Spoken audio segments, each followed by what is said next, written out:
Hey guys, in this video, let's have another look at semantic segmentation. I'm calling this another look because quite a few of you have watched my unit tutorials and you asked quite a few questions, and unit is only one of many frameworks. So let's actually look at an easier way of performing semantic segmentation. And when I say semantic segmentation, I hope you understand what I'm talking about. Here we are classifying individual pixel rather than an image. Right? In regular classification, we are saying an image is a dog, okay? An image belongs to a cat classification or an airplane or a bus.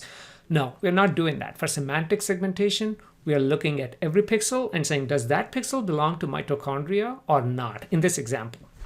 Or it can be anything. But this is semantic segmentation. Now, how can we make unit or this type of semantic segmentation easy? Well, thanks to these guys from segmented models, they kind of made this a bit easy. But first, let's look at what different models that we have, right? I mean, whenever you look at semantic segmentation using deep learning, you'll see an architecture like this, which is typically fully convolutional. This is very important, right? Fully convolutional. And on one side, you have contraction path. On the other side, you see expansion path, right? Whatever the image size is, it goes down all the way to some small size, maybe 28 by 28 or 32 by 32, and then it gets upscaled. This is typically in the form of encoder, decoder type, right? Because your output image needs to be the same size as your input image, so you can literally map pixel to pixel when it comes to semantic segmentation. So this is one type of architecture, fully convolutional. Another type of architecture right there, it's going down all of a sudden, boom, you have like these upscaling going on. And then, of course, the most famous of all is unit, which is very appropriate for biomedical image segmentation. And this is, again, a fully convolutional network that was developed for biomedical image segmentation by the guys at University of Freiburg. So just like any other fully convolutional semantic models, you have a contraction path and you have an expansion path. And then there are some skip connections. Again, why do you do these type of skip connections? To make the training faster and so on.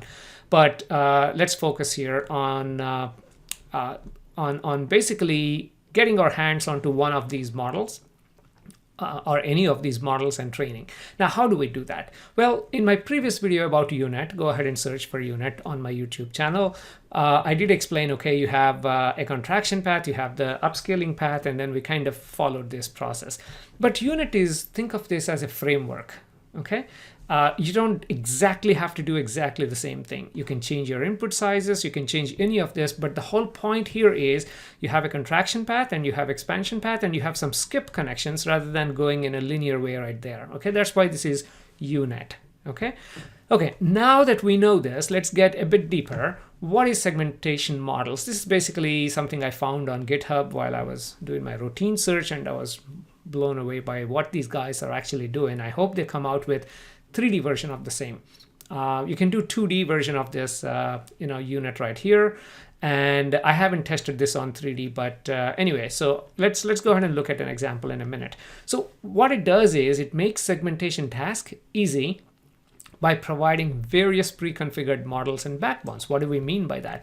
They actually provided 4 models that you can use. Unit is available, LinkNet, PSPNet, and FPN. Now, which one is good for your task? I have no clue. But for biomedical imaging, microscopy type of imaging, MRIs, I have tried unit, and it actually does very good job, although it does require a lot of training. But with Google Collab, I think we can do a lot of training up in the cloud and we don't have to worry about our system tied up. Okay, so these are all the available models. I like to call them frameworks. Okay, you have like unit, LinkNet, PSPNet, and FPN frameworks. Now you fill that with a backbone. What do we mean by backbone? It's the name of classification model. Okay, that's used as feature extractor. Right? You have encoder, which is, think of it as a feature extractor, and then you progressively go down, and then you're doing the decoder. So think of using one of these backbones as your encoder framework.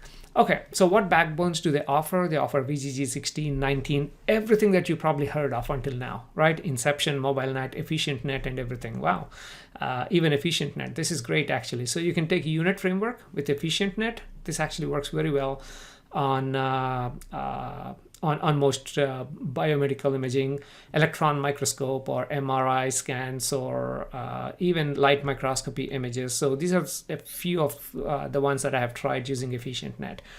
Okay, and all of these are trained on the ImageNet dataset. So you can actually load the pre-loaded weights, pre-trained weights. So you don't have to start from scratch when it comes to the encoder part. And you can only train the decoder part. If you already have good encoder weights to begin with, why train it all the time, right? So, and they made all of that very easy. I'll show that again in a second. But if you want to use this, just import the model. Okay, and say from segmentation models, of course, you have to import this. Go ahead and import unit, and your model is unit. There you go. You're already there. This is how you define unit with just single line. You're done. Okay, now you can customize. I copied and pasted stuff from their documentation. Please read their documentation for more details. But just to show you a couple of examples, here the model is unit, but then we are using a backbone of ResNet 34 and weights of ImageNet, right? If you don't define this, it's not loading anything. In this case, I'm defining ResNet as the backbone, and we are loading the encoder weights. Now, most of the time you would think that, okay, your input size needs to be exactly the same as a predefined network, right? If you're importing external networks, that's kind of true for a network where you have convolutional and dense layers, because convolution is never the problem. It's the dense layers that's usually the problem, because they take a predefined size of the vector, and if you change it, then you cannot do that. But since these are fully convolutional, you can change your input shape, you can change your number of classes to any number of classes in your image. That's why this makes it a great way of actually being efficient at your semantic segmentation. Okay, now I mentioned this earlier, right? I mean, if you already have like encoder weights, and if you don't want to train them, you can only train the decoder, meaning keep the left-hand side fixed in terms of weights and only the right-hand side. And it's you can easily do that by just saying encoder freeze equals to true. Okay, so you're not kind of training those weights. So this is a quick summary of this library. Now let's actually jump into the code and go through the code that I have written, and I'll share the code with you anyway. Okay, so here is the code. And by the way, I should just mention, okay, if you go to their, oh, sorry, we'll get to that in a second, but go to the GitHub link, you can get a lot more details about this library. Okay, so let us go ahead, and I recommend, if you don't have a latest GPU, or I recommend trying this on Google Colab. So you can kind of, because semantic segmentation can take a lot of resources. Okay, so a few notes for you guys. Their recommendation is this: basically use TensorFlow 2.10 and keras 2.31, and of course the way you install this is pip install segmentation-models. I tried this on my system anyway, where I have Python 3.5, TensorFlow 1.4, I believe, and keras 2 point something. And we can actually check that. Give me a second. Sorry, I should be a bit prepared. Import keras, and let's just do the version of our keras, and this is 2.0.8. So it's not 2.31, but now you know what I have, and I'm pretty sure my TensorFlow is 1.4. Okay. On Google Colab, you can actually specify which versions you want, and I'll show that in a minute. Okay, so what am I trying to do here? First, let me open a data set. So this is the membrane data set. I don't have many images. I mean, this entire data set actually has, I think, about 30 images right there that I am using for training. And of those 30 images, and these are relatively large, I think 512 by 512, not that large, but 512 by 512, and corresponding labels. This is a binary, segmentation, but that's fine. So these are all the labels. So, okay, I should have actually, a good thought here is, if you invert this label, because right now you see the actual background is given a value of 255 and the borders are given a value of 0. I wonder if it makes a difference if we invert that, where the background is 0 and these are 255. I don't think it makes any difference, but fun exercise for you guys. Okay, so these are the images, and initially I trained with this, and of course they're not enough. So I have written a piece of code to generate augmented data set with 2 256 by 256 images. So I have total 1000 images that I augmented using the original 30 images. Ideally, I would require a lot more images. And again, I also augmented masks. It's very, very important to definitely not use keras augmentation for this and use something called augmentations, because for semantic segmentation, you want your pixel values to not change. You want your pixel values to be 255 or 0 or 0 or 1, whatever pixel values you have. But if you rotate your images and if you do some operations using keras augmentation, then the pixel values will be changed, and please be warned. And I made a video on this specific topic. Okay, let's not belabor on this, but if you're curious, if you want, leave a message. I'll share the augmentation quick 4 lines of code for data augmentation. All I did is obviously you install augmentations, and then I defined how many images to generate, and I defined where my images are coming from, masks are coming from, where should I store them after they are augmented. That's pretty much it. And then read one image and mask at the same time, and apply exactly the same augmentation to both image and the mask. Okay, and in this case I'm just doing vertical flip, rotate, random rotate, okay, and horizontal flip, transpose, and grid distortion. And these guys have crap loads of, sorry for the language, but they have loads of operations, image operations for your data augmentation. And then I just basically applied that to my image and mask and gave them unique names and then saved them in the folder. That's pretty much it. Okay, now let's get back to the actual code. Now that you know the data type that we have and what our goal is. So first of all these are our standard libraries, right? Nothing tricky right there. So let's go ahead and run it. And this is, I'm just importing TensorFlow, segmentation models as SM, and again, pip install this. And I did not face any issues. I tried this on Python 3.5 and 3.7 with different TensorFlows. So hopefully you won't face any issues either. Okay, once you're done with that, I'm defining a variable called backbone, and I called it ResNet34. This is again one of the many backbones that they have. In this example, I chose ResNet34. If I had time, I would just go through a couple of them and then see which one works best for this data set. Okay, and luckily they also have pre-processing, meaning you know how you have to convert your images, normalize your images, or do some pre-processing. These guys actually provide pre-processing using what? Using ResNet34. So however the pre-processing happened with this, do apply the same thing to my images. That's exactly what this. So basically my pre-process input is get pre-processing from backbone, which is ResNet34 in this example. Other than this, everything else, if you follow my channel, you probably recognize this part of the code. I'm just defining X and Y size so I can resize my input images, so I can do it on this system. But let me reiterate, this is a fully convolutional neural network. So your input can be any size.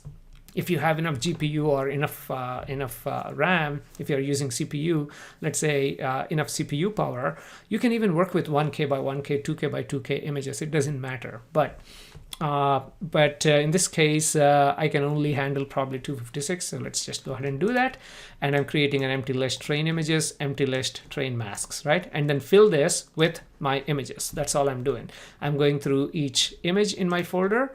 And initially I changed the size, I commented this because I'm not resizing anymore.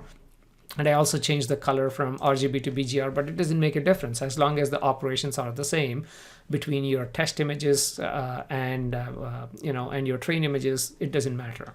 Okay, so all I'm doing is reading each image and then appending to my train images. And after this, I should have a list of images. So let's go ahead and do this and also run these lines of code. It may take a second because it's loading not many images. 1,000 images actually. So we'll and by the way, once this is done, we have to convert list into an array. That's exactly what this line is, right? So because our neural network accepts these arrays. So if I go to my variable explorer, now you should see my train masks and train images. I have 1,000 images. Train images is 256 by 256 by 3. These are color images. We're not converting them to gray. And then our validation images are, train masks are gray. So you have 1,000 by 256 by 256. That's it. Okay. Now, obviously, what do we typically do for training? We split them into training data set and validation data set. That's exactly what I'm trying to do here. I'm expanding the dimensions of y. All I'm trying to do is reassign my train images as x because we understand what x is. Okay, and y, I'm expanding if I can find my y, by one dimension just to make sure, it's got the right format to go into my neural network. That's pretty much it. Okay, and now here we are splitting the train and validation, or train and test if you want to call it. Again, I'm not explaining every line slowly because hopefully you have watched all my previous tutorials, and I recommend you to go ahead and do that. Okay, now we have our X train. If you just go down and see X train, we have 800 images for training. Each image 256 by 256 by 3, and they're all unsigned integer 8. You see how the values are going from 0 to 255 because these are all 8-bit. So let's go ahead and pre-process it. However, it got pre-processed using ResNet. Now if you see X train, where is my X underscore train? Let's go ahead and run this. Well, it looks like it's still unsigned integer 8. So I'm not sure what the pre-processing is. I'm sorry, I should have actually checked what it did. But anyway, whatever the pre-processing was, it will be applied right here. If you don't want this, you can actually normalize your images or pre-process it the normal way you do it. Okay, because we'll be training everything from scratch. Now, let's go ahead and define the model. This is where we usually define a model, sequential, and then add convolution layer, add something else, and something else. No.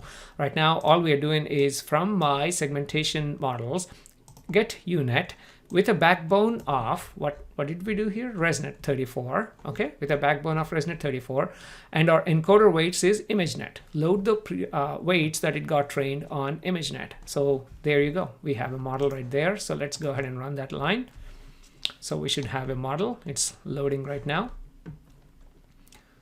It's slow probably because it's downloading ImageNet weights. It does that the first time. And model.compile, of course, we have to compile it. In this example, I'm using Adam and loss as binary cross entropy and metrics as mean squared error because, again, this is a pixel classification. But I think they also offer Jacquard loss, which is very good for semantic segmentation because especially if you have minority classes. In our example, the borders that we are trying to, or the membrane we are trying to segment, it's a minority class. So I should have used that, which I did on my Google Collab, which I'll show you in a second, but it doesn't matter right now. I'm just showing you how to compile this. So let's go ahead and do that. And now we have a full model. And now let's look at the summary without defining anything. We just defined 2 lines and there you go. This is the summary, and let's expand this. Let's not go through line by line, but let's at least try to understand the first couple of, you see how big of a model that is? That's amazing. Oh my God. Okay. And all of that with 2 lines of code. Okay, so you have your input layer, you have, oh, that's why. It's actually applying batch normalization on the inputs, right? So pre-processing, whether you do it or not, there is some normalization going on right there before it goes into the first convolution layer anyway. And then it's actually doing 0 padding right there. And all of these, the total number of trainable parameters you see are not many. And now comes the convolution layer, and now you have 9,400 parameters, 656 parameters, and so on. So finally, if I come down all the way, let's go down all the way.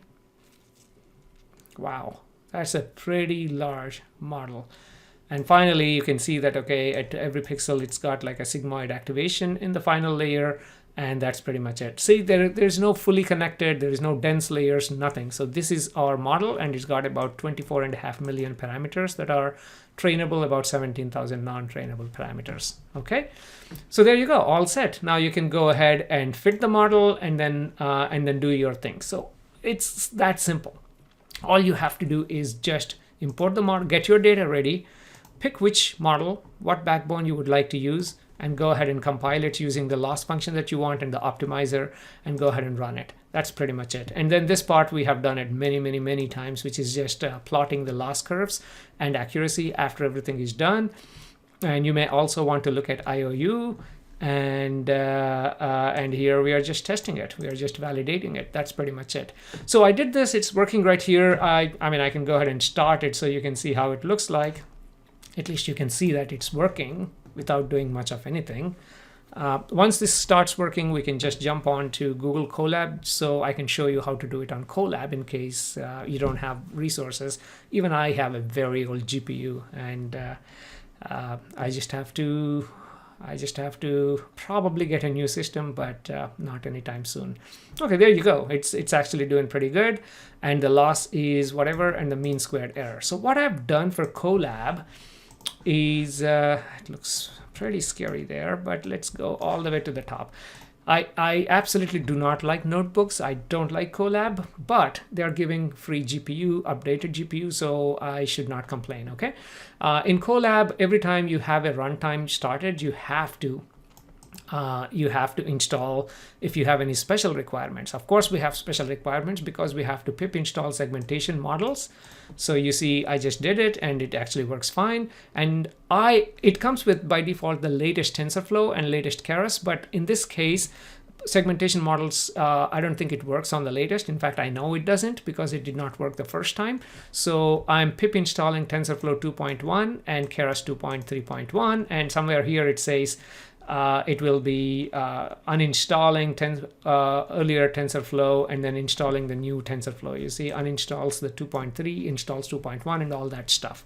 Once it's done, everything else is exactly the same like I showed you on my Spider IDE. The only difference here, well, in this case, I'm not using augmented, only 30 data points. I mean, I did this before I have augmented data set, and I don't want to upload 1,000 or 2,000 images to my Google Drive. It's almost full anyway. But again, if you want this Python notebook, I can share. That's no problem. Okay, so I'm resizing. So I guess on the whole, I have 26 training images or so. And now, one thing that's different here than I showed in my Spider IDE is this. The loss function, here I'm using the Jacquard loss. And for metrics, instead of accuracy or a mean squared error, I'm using IOU score, which is more appropriate for semantic segmentation anyway. And this is part of your sm.metrics. So that's why I seriously hope you can get into this and then just for semantic segmentation, jump in and use it. That's the only difference. Other than that, nothing.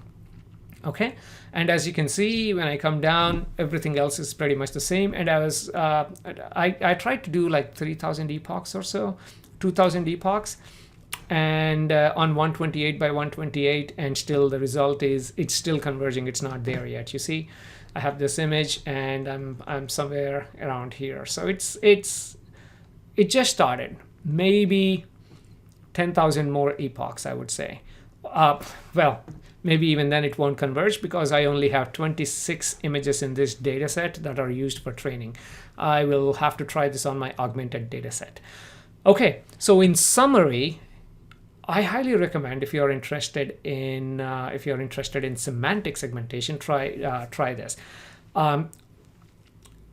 This is 2D, and I even tested on a couple of I should say biological data sets. But if you are interested in 3D MRI data sets, you can do one slice at a time and put everything together. But the best way to do those type of data sets is using 3D UNet. Okay, and I'll have to find time to cover that topic one of these days, but I hope until then you appreciate what you're seeing here. This makes semantic segmentation very, very, very, very easy. Thank you very much, and in the next tutorial, let's cover something else that you guys probably would find useful. Thank you.